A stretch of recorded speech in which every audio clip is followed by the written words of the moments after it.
By now you've probably started to notice that anxiety doesn't play the same game every time. Sometimes it hits fast and hard, like you're already behind before you can even react. And other times it starts the same and just maybe stalls out. And then sometimes, same situation, same trigger, and nothing really happens.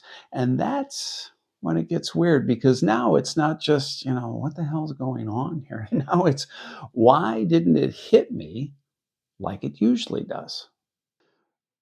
Most people just call this inconsistency, like good days, bad days, or I say the drive me half mad days, moments where it feels easier and then suddenly it's not.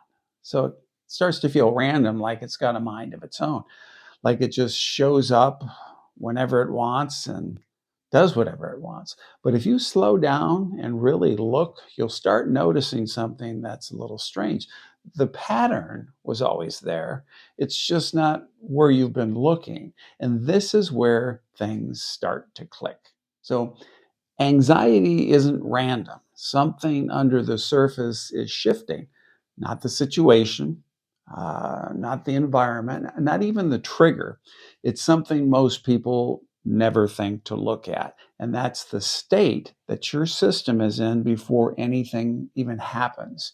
Because the same situation can land completely differently. You can walk into the same conversation and one day it spikes really fast, and the next day you catch yourself and you're thinking, well, that didn't land the same. Okay, well, nothing outside of you has changed, but something in did.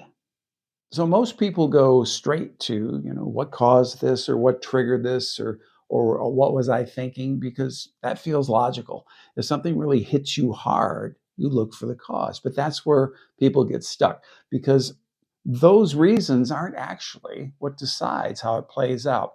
You can have the same thought in the same situation with the same people and still feel completely different. That's the part that most people miss. And once you see that, you can't unsee it.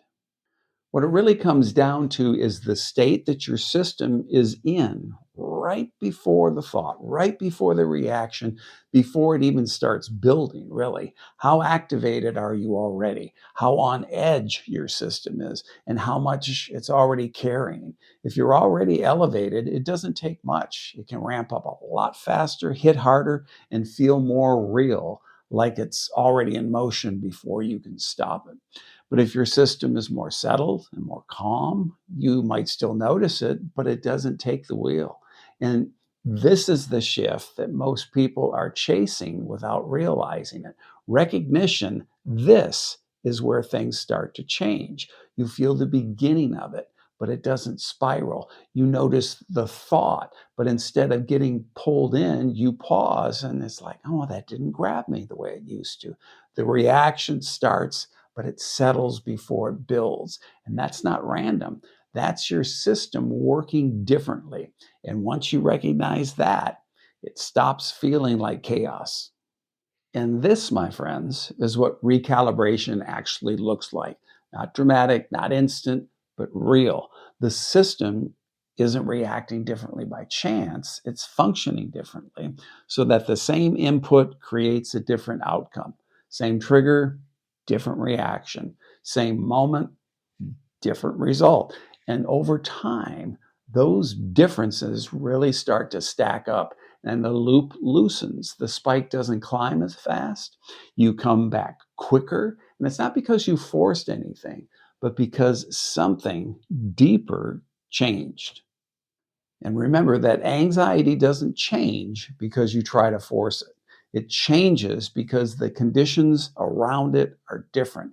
And once you see that, you stop seeing it as random. You can start seeing the pattern. You start seeing the leverage that you have. And more importantly, you start becoming someone who simply doesn't get pulled in the same way anymore. So next week, we'll actually break down what actually shifts those conditions. Because once you see that, you stop guessing and start having real control over how this plays out. So I'll see you then.